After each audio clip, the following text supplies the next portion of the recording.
Hai guys, selamat malam. Mulai hari ini aku off dari semua pekerjaan dan mulai hari ini aku nganggur karena kerjaanku udah selesai semua. Dan suaraku juga udah mulai kembali sempurna seperti biasanya. Sekarang sih jam berapa ya? Hampir setengah 12 malam waktu Korea Selatan. Karena aku seharian tuh istirahatnya cukup. Selain tidur, aku juga ya punya kesempatan untuk beres-beres rumah. Dan alhamdulillah rumahku rapih kembali. Soalnya pas selama aku kerja ditinggal tuh ya Allah, rumah gue udah kayak kapal pecah tuh guys. Ya Allah, begini ya, rumah tanpa emak emang gak bisa dikondisikan. Tapi alhamdulillah aku setelah istirahat cukup akhirnya keluar dari zona aman. Gak mau males-malesan, sekitar jam 2an aku start beberes rumah. Ya cuci piring, cuci baju, ngepel, mandiin si Anto. Ya pokoknya gitulah ya, akhirnya rapi dan nyaman akhirnya rumahku, bikin aku betah seharian di rumah. Oke guys, aku mau cerita tentang pengalaman aku selama di Korea. Sebenarnya sih banyak ya pengalaman aku selama tinggal di Korea yang menarik, yang menurut aku tuh gak bakal bisa aku lupain. Salah satunya adalah awal pertama kali aku bisa nyetir di Korea. Awal aku bisa driving di Korea. Sebenarnya bukan karena aku tuh pengen nyetir awalnya biar bisa bawa mobil nih, gak sama sekali. Karena ada satu kejadian yang bikin aku tuh termotivasi. Aku harus bisa bawa mobil sendiri di Korea. Apa tuh kejadian apa tuh kak? Wah, kejadian itu sampai sekarang tuh terngiang-ngiang banget di kepala gue guys. Jadi kayak gini guys, waktu si Subin tuh masih kecil, ini ya memang semuanya serba di awal-awal sih ya. Waktu Subin masih kecil ya, karena di saat itu memang semuanya serba nggak bisa apa-apa gitu loh. Selain gue cuma bisa dorong-dorong stroller, bobo bayi jalan ke sana kemari. Jadi gini, ada satu kejadian yang bikin gue shock. Pas waktu aku mau pergi ke salah satu tempat. Jadi kan dulu aku tinggal di salah satu kota yang namanya kota Osan ya, Gyeonggi-do Osan. Nah karena aku di rumah terus, aku tuh bosen di rumah. Akhirnya aku memutuskan untuk keluar jalan-jalan menghirup udara segar. Yalah, belagu bet ya. Dan aku mikir kan, karena si Subin itu masih pakai stroller karena dia masih bayi. Aku mikir kalau misalnya aku naik taksi, otomatis kan bakalan ribet gak sih? Aku harus gendong bayiku, bilang sama supir taksinya tolong bukain bagasi, terus udah itu strollernya harus aku lipet, aku gotong, masukin. Udah gak kebayang di kepalaku rempongnya kalau naik taksi bawa stroller. Terus akhirnya aku memutuskan untuk mencoba belajar naik subway. Dan ini pertama kalinya aku belajar naik subway di Korea. Dan di situ pula gue memiliki kejadian yang di luar dugaan banget. Jadi aku pertama kali tuh datang ke stasiun nih, dorong-dorong. Terus kan dulu nggak ada tuh yang namanya T-money tuh nggak ada guys, semuanya serba beli tiket gitu loh. Kecil tiketnya, kalau sekarang kan kotak kecil tuh kayak kartu gitu ya. Kalau dulu kecil, kayak dulu tuh aku beli tiket yang PP gitu loh. Nah beli kan, dulu tuh kalau nggak salah, sekarang kan sekitar 1.200-an ya. Dulu kan cuma 200 sampai 300 won lah ya, masih murah banget. Udah beli tiket, udah seneng nih, udah dapet tiket buat naik subway. Sebenarnya dari stasiun aku sampai stasiun selanjutnya yang mau aku datang itu cuma satu stasiun guys. Cuman aja kalau misalnya jalan kaki lumayan jauh ya kan. Tapi kalau naik taksi juga kali cuman basic fee aja sih, sekitar dulu kali 1.200-an 1.500-an lah ya di zamannya. Berhubung gak mau repot, kalau naik subway kan setidaknya dorong stroller nggak perlu lipet-lipet, ya udah turun juga, ya udah tinggal dorong lagi kan, pikirku kayak gitu. Emang sih pas udah masukin tiket, terima lagi buat balik, udah naik kereta nih, gue dengan bangga, pokoknya seneng lah akhirnya gue bisa naik kereta nih.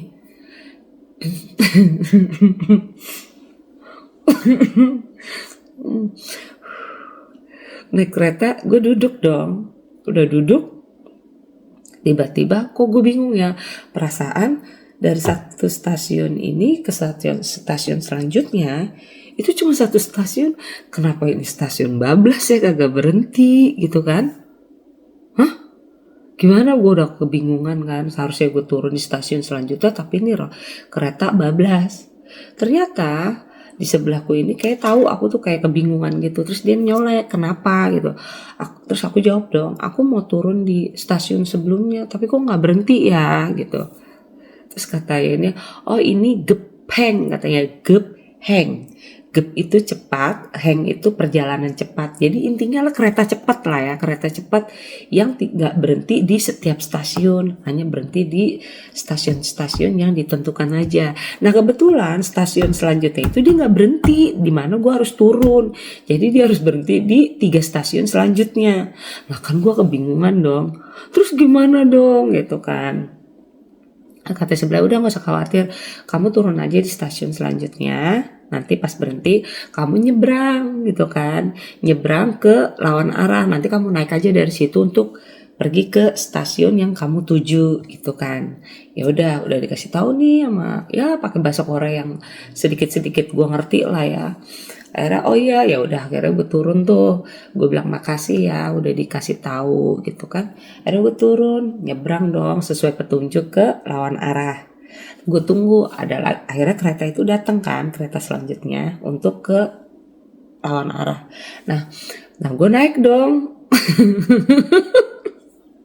Dan gue naik lagi nih, gue duduk lagi, gue tunggu, kok nggak berhenti lagi. Kok nggak berhenti lagi sih? Gimana dong? Akhirnya gue mikir, jangan-jangan ini yang gue naikin kereta cepat lagi. Ternyata bener guys, kereta cepat lagi.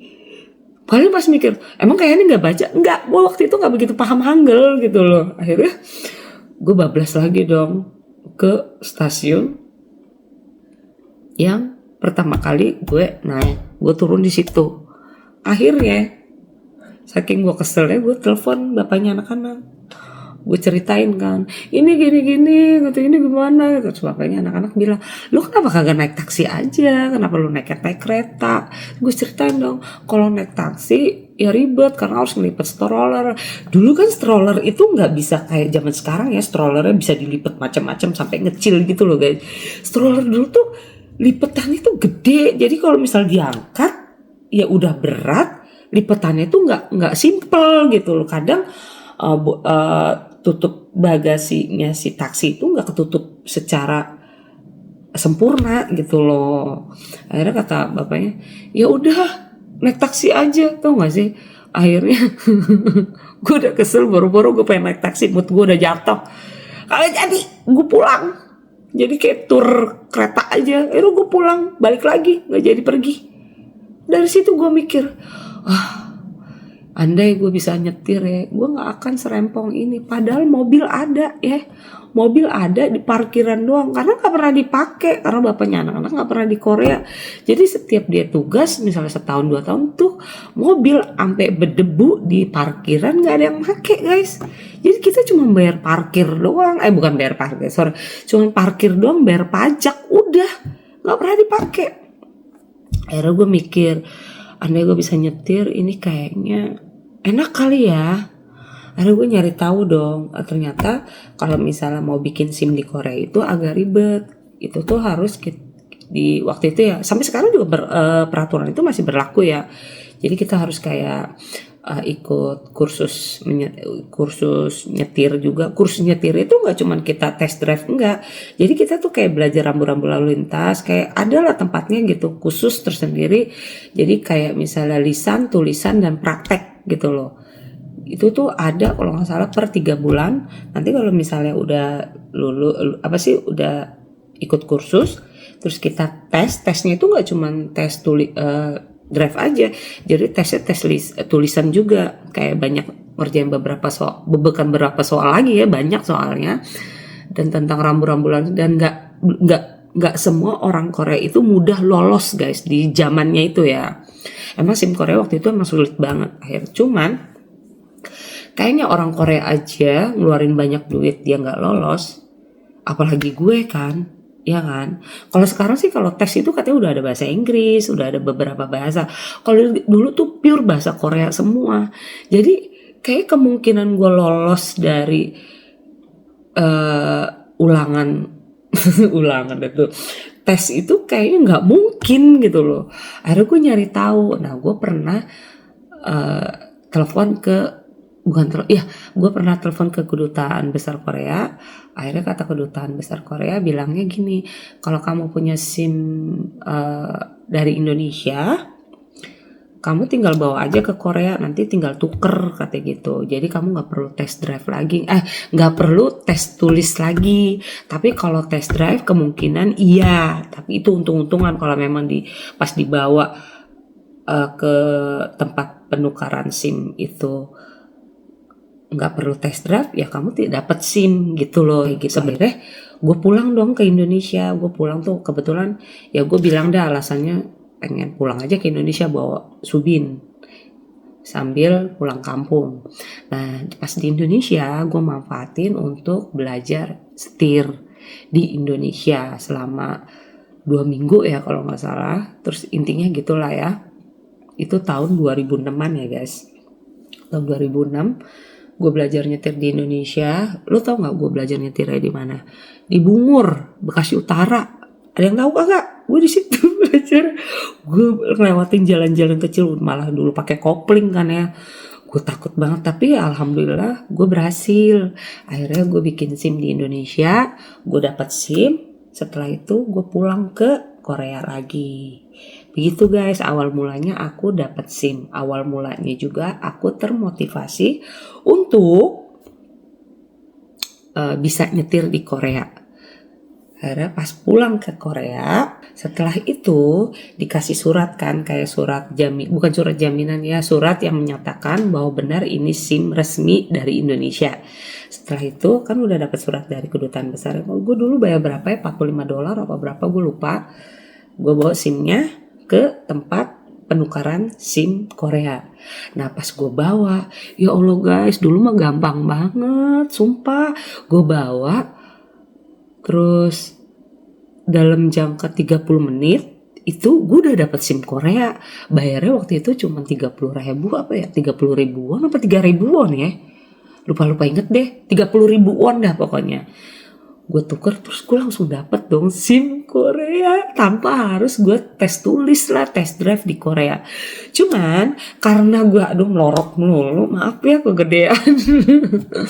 Cuman karena gue belajar nyetirnya di Indonesia, otomatis kan di Korea gue beda dong kiri dan kanannya.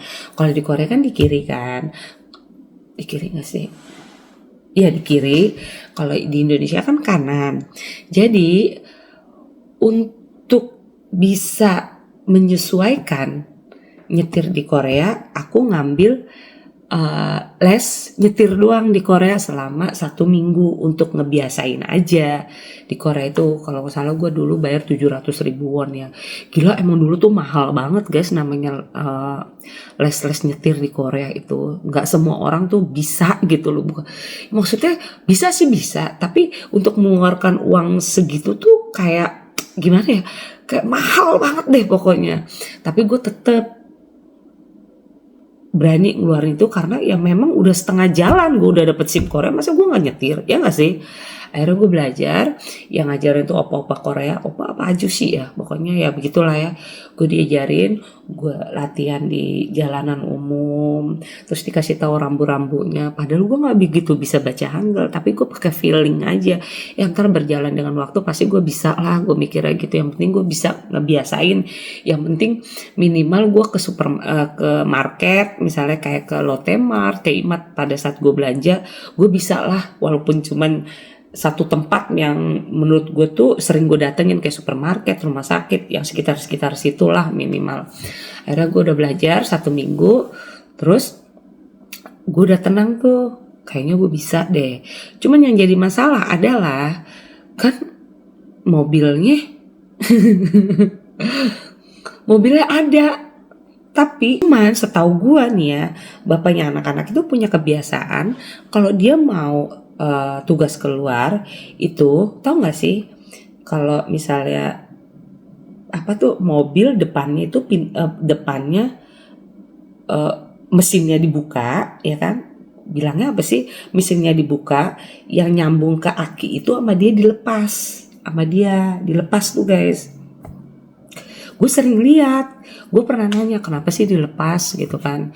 Kata bapaknya anak-anak kalau nggak dilepas nanti takut akinya tuh kalau lama nggak dipakai mati. Jadi pas dia pulang tuh mogok gitu loh katanya. Ibaratnya, oh gitu. Jadi kalau misalnya ini dipasang ya nanti nyala lagi gitu. Oke, nah pas dia pulang ke Korea, dia berapa ya kali cuma 2 minggu 3 minggu kan setiap pulang ya. Nah giliran waktunya dia pulang ke bukan, giliran waktunya dia tugas lagi ke negara lain, itu kan dilepas lagi. Gue liatin dong caranya. Caranya dia ngelepas, caranya dia masuk, itu gue pelajarin guys. Berharap kalau laki gue pergi, gue bisa nyambungin nih gitu kan. Akhirnya oh gitu dilepas, cukup pakai obeng, bukan obeng sih, kayak tang gitu lah ya. Gue pantau, perhatiin, oke, gue udah ngerti nih. Oh itu cuma dimasukin gini, dikencengin selesai gitu kan. Akhirnya dia pergi. Gue pasang dong tuh yang buat connecting ke aki itu. Gampang banget emang, orang tinggal masukin gitu. Pokoknya ada deh buat orang yang ngerti mobil, paham deh. Terus gue kencengin, gue tes dong nyala apa enggak. Nyala dong. Gue nyala. Gue bisa bawa nih gitu kan. Tapi tetap rasa gue takut tuh ada, yang namanya baru pertama kali mau bawa mobil kan ya ngeri ya. Akhirnya gue coba tuh sekitar apartemen doang, bawa mobil pelan-pelan keliling komplek gitu kan. Itu kali gue kalau belajarnya pas si Subin tidur kan. Oh udah ngerti nih, ibaratnya udah keliling komplek balik lagi kan. Nah yang jadi masalah itu kan parkiran harus di tempat parkiran yang sama ya biar nggak ketahuan kan. Yang jadi masalah pas giliran gue mau balik parkirannya udah diisi orang, jadi gue harus parkir ke tempat lain dong. Ya udah, wah gue nyetir bisa, parkirinnya yang susah ya dong. Ya Allah pas parkirin maju mundur akhirnya gue nyari parkiran yang kiri kanannya gak ada mobil, selalu nyari kayak gitu biar gue tuh bebas gitu kan. Akhirnya dari situ gue belajar parkir. Ntar besokannya gue coba lagi ngeluarin, gue coba lagi parkirin. Akhirnya lama-lama gue nyoba test drive ke jalanan. Coba yuk ke market terdekat, berhasil, balik. Ntar besokannya gue coba ke pasar. Dari situlah gue akhirnya terbiasa bawa mobil di Korea. Ini nih cerita ini nggak ada yang tahu guys, cuman gue doang. Kalian yang hari ini denger. Gue nggak pernah ceritain ini ke orang lain karena gue takut dicontoh. Tapi kenyataannya memang seperti itu. Tapi yang jelas ibaratnya gue udah melakukan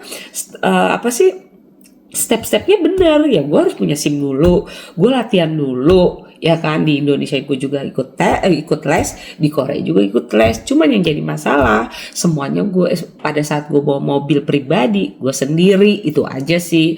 Tapi alhamdulillah nggak ada ya, ibaratnya nggak ada masalah apa-apa. Akhirnya gue belajar, akhirnya gue terbiasa yang deket ya kan. Akhirnya dari yang tadinya gue nggak berani bawa anak, akhirnya gue berani pakai car seat gitu kan, pelan-pelan ya. Dan dari situlah gue akhirnya ahli dalam membawa mobil sampai sekarang. Cuman gini guys, kalian pasti nanya-nanya dong, loh terus suami kakak taunya bagaimana gitu nggak sih? Nah akhirnya gue lama-lama ketahuan nih. Setiap pulang laki gue mikir kan, kalau misal besokannya mau pulang ke Korea kan bapaknya anak-anak ngasih tahu dong ya kan, besok mau balik atau udah ngasih kabar lah kalau tanggal berapa dia akan pulang. Nah sehari sebelum dia datang itu mesin akinya gue lepas lagi biar nggak ketahuan kan.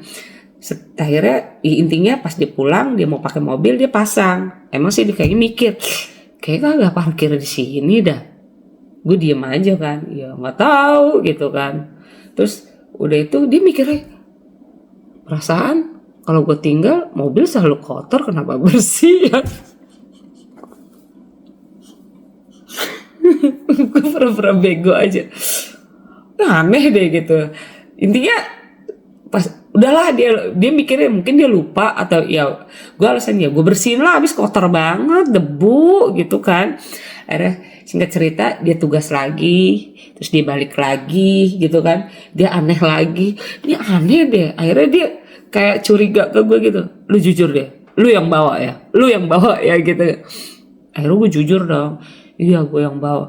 Lu gila lu bawa mobil, lu ada SIM gak? Ada, gue udah bikinnya gimana? Akhirnya gue ceritain tuh bikinnya begini. Tuh gue serahin nih SIM-nya. Gue gak bandel kok, gue beneran gue bawa tapi udah ada SIM. Jadi lu gak perlu khawatir. Terus bisa nyetir? Bisa sekarang. Akhirnya laki gue ngetes gue dong. Nyetir. Akhirnya laki gue, wah, cincang ya katanya. Wah, bener lu bisa nyetir. Iya, jadi akhirnya gue bilang, ya habis selama ini kan sayang ya lu cuma bayar pajak doang tapi mobil kagak pernah pakai. Ya udahlah gue yang pakai aja daripada lu nggak di rumah, gue bilang gitu kan. Dia sampai geleng-geleng kepala, lu gila ya gitu. Lu malah bukan negara lu nekat banget, nggak ada lagi. Habis gimana, semua dari awal serba nekat, udah dari awal nekat, udah terlanjur nyelam sekalian nyebur. Gue bilang udah apa yang mesti gue takutin gitu kan.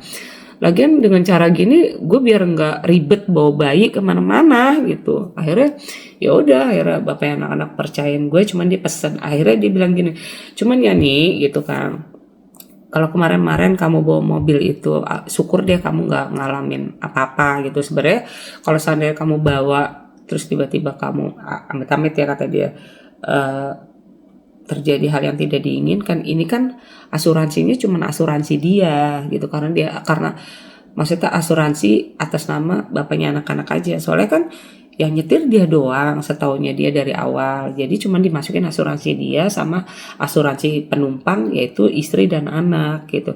Kalau asuransi untuk nyetir orang selain dia terus orang lain bawa itu beda lagi gitu. Jadi kamu asal tahu aja gitu. Oh ya udah, akhirnya sama bapak anak-anak dimasukin asuransinya itu dirubah. Jadi mobil ini bisa disetir sama bapaknya juga, bisa disetir sama aku juga. Begitu guys. Itulah ceritanya awal pertama kali aku nyetir di Korea dan bisa dapat SIM di Korea. Begitu. Nah, ternyata guys, highlightnya ya ternyata di Korea ini, kalau misalnya nih ya, kamu tuh nyetir selama 7 tahun berturut-turut, kamu tidak melakukan kesalahan, tidak melakukan pelanggaran, atau tidak ada misalnya kecelakaan yang fatal atau yang bisa merugikan orang lain. Intinya sagu. Bu itu tanpa sagu itu kecelakaan, tanpa kecelakaan. Maksudnya bersih lah ya riwayat nyetirnya. Itu secara otomatis dari negara itu SIM-nya bisa di-upgrade, langsung terupgrade gitu loh. Yang tadinya SIM bisa bawa mobil ya untuk penumpang 1, 2, 3 maksimal 5, itu bisa menjadi 11 sampai 12 orang. Nah, SIM aku pas selama 7 tahun aku ternyata tercatat sebagai sebagai pengendara kendaraan roda 4 yang tanpa riwayat kecelakaan, tanpa riwayat pelanggaran. Akhirnya dari pemerintahan itu ada tuh kayak surat pemberitahuan bahwa SIM kamu bisa di-upgrade menjadi SIM 1. Nih kalau di sini kan namanya bentar ya.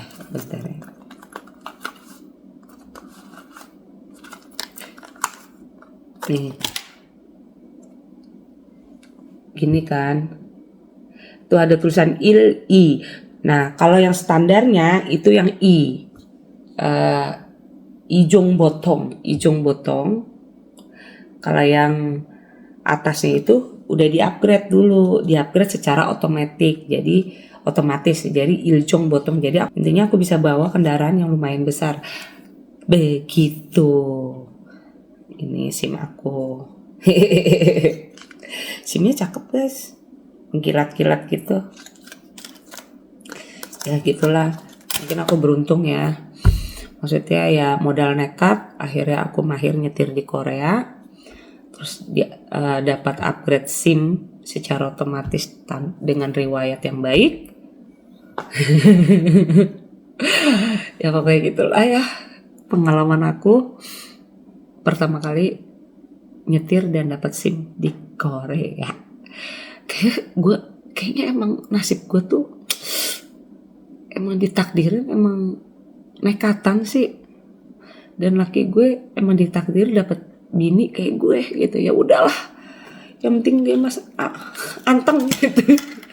Dari situ akhirnya yang tadinya punya mobil satu, akhirnya aku dibeliin mobil masing-masing. Tapi setelah bapaknya benar-benar pure udah di Korea terus gitu loh, setelah 9 tahun. Jadi total aku selama di Korea itu ganti mobil sekitar 4 kali kalau enggak ya. Pertama Sorento, kedua Soul, ketiga aku sempat bawa Mini Cooper, terus selanjutnya aku bawa yang kemarin merah itu Sportage, dan yang terakhir ini Carnival isi 9 gitu. 5 kali lah, udah 5 kali ganti. Ya begitu ya. Gimana guys, menurut kalian aku nekatan gak sih? Tapi kalau gak nekat dari diri gue sendiri tuh gue gak akan ada perubahan gitu loh guys.